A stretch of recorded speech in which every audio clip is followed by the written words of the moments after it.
मामला सामने आया है और आरोपियों पर अब यूएपीए के तहत केस दर्ज किया गया है। आपको बता दें, गृह मंत्रालय ने जांच के लिए कमेटी बनाई है। सीआरपीएफ के डीजी की अगुवाई में जांच होगी। ये बड़ी जानकारी आपको दे रहे। कल जिस तरीके से ये पूरा मामला सामने आया, उसके बाद सवाल ही सवाल खड़े हुए हैं और अब गृह मंत्रालय ने जांच के लिए कमेटी बना दी है।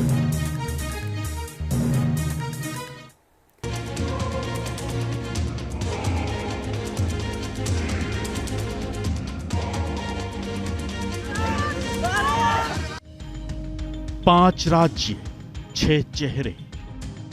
देश की सबसे बड़ी पंचायत को बंधक बनाने की कोशिश। मास्टरमाइंड कौन? संसद पर हमले की 22वीं बरसी के दिन सुरक्षा को तार तार करती ये तस्वीरें गंभीर सवाल खड़े कर रही हैं। 13 दिसंबर को संसद के शून्यकाल के दौरान देश के चुने हुए माननीयों की जान हलक में अटक गई। 2 लोग लोकसभा की दर्शक दीर्घा से कूदे और अपने जूते से स्मोक स्टिक निकाल ली। अगले ही पल लोकसभा पीले धुएं से भर गया। ऐसा ही प्रदर्शन संसद के बाहर भी हुआ। अभी तक की जांच में सिक्योरिटी ब्रेक के 6 किरदार सामने आए हैं। 2 ने संसद के अंदर हंगामा किया, 2 ने सदन के बाहर प्रदर्शन किया। 2 और लोग इस प्लानिंग में शामिल थे।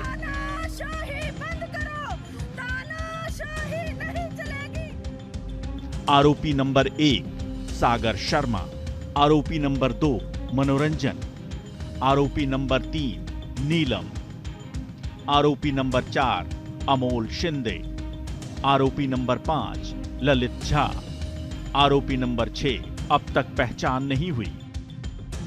देश की सर्वोच्च पंचायत की सुरक्षा को तार तार करने वाले आरोपी पुलिस की पकड़ में हैं।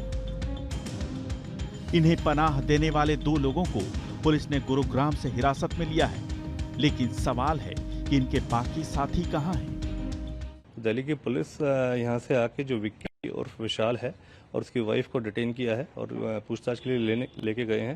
तो इन्वेस्टिगेशन उनके द्वारा करा जा रहा है और फर्दर जो गुड़गांव की तरफ से जो भी हमारे से वो मदद मांगेंगे या जो भी जानकारी हमसे मांगेंगे तो हम उनके साझा करेंगे।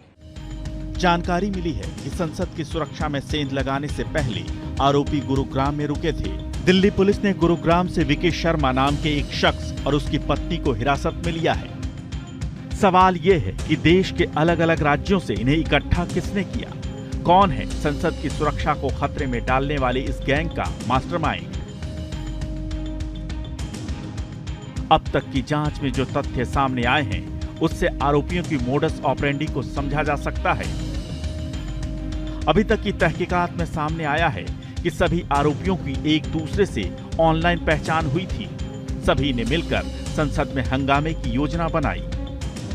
इस हंगामे को अंजाम देने के लिए आरोपियों ने फ्रीडम फाइटर्स नाम का एक व्हाट्सएप ग्रुप भी बनाया। संसद देश की सर्वोच्च संस्था है। इतनी महत्वपूर्ण जगह ऐसी करतूत कर आरोपियों ने देश की साख पर पट्टा लगाने की कोशिश की है। सुरक्षा में चूक का यह बेहद गंभीर मामला है। सवाल है कि लोकसभा की दर्शक दीर्घा से कैसे कूदे आरोपी? संसद की मल्टीलेयर सुरक्षा व्यवस्था को कैसे दिया चकमा? और सबसे बड़ा सवाल कि त्रिस्तरीय सुरक्षा के बावजूद संसद के अंदर कैसे पहुंचा स्मोक बम? नए संसद भवन में ऐसी घटना को अंजाम देकर सीधे सरकार को चुनौती दी गई है। इसलिए केंद्र सरकार भी इस मामले पर बेहद गंभीर है।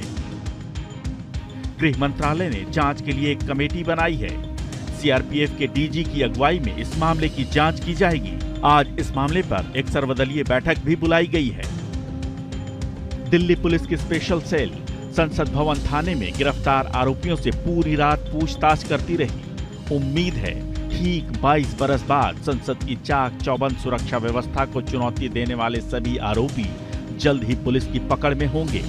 Team news nation.